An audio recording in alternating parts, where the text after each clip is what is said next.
Hello, I'm Andrew Jackson, a mentor at the Youth Arts Collective, Monterey. Today we're going to meet with Jeff Mallory and see his collection of Yaxter art. Come on.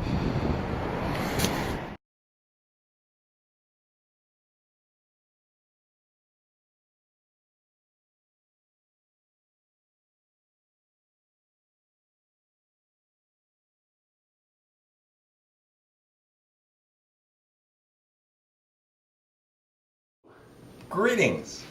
I'm Jeff Mallory. I am the trustee of the Emil Norman Charitable Trust and live here in Big Sur in this Emil Norman's house with my husband Kevin Smith and the cat Joshua. When and why did you start collecting art from YAC?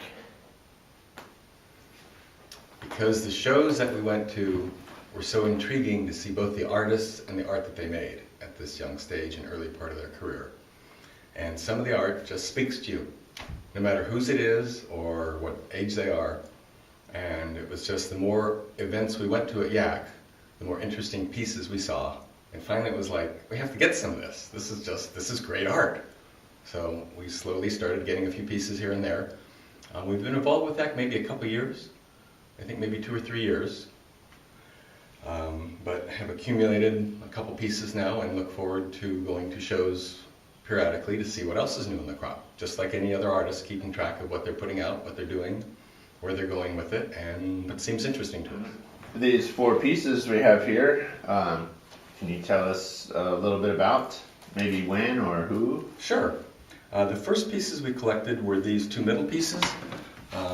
They were at a show that a painter, Nico, who we'd been watching for a while, who left YAC and went off to do his stuff. One of the last pieces he did was a scratchboard painting on the right, which really intrigued me a lot. It was a wonderful piece, very dark, very mysterious, very drawing us in.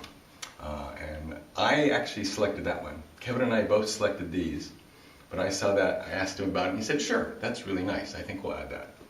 Most recent collection, one we bought, is Kevin got this when there was a YAC show at Sally Griffin Center in Pacific Grove.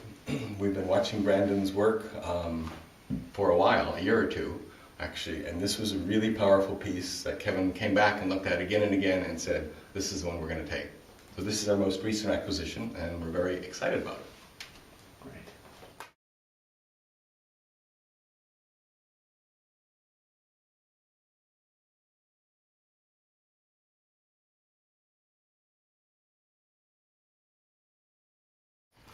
Someone hearing about a YAC show, maybe in the weekly or the Go, and what would they expect?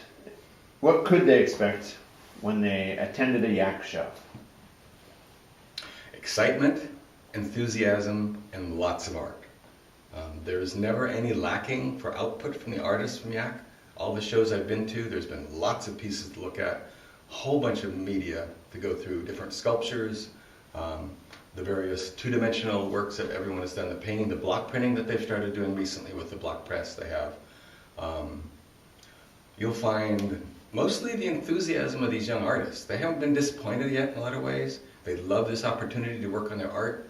So there's just so much great spirit in showing the art, the vulnerability that they have, and showing what they have done, and showing them in the inside of themselves, you know, through their work, to other people. People can expect a really emotional impact, I think, going to YAC.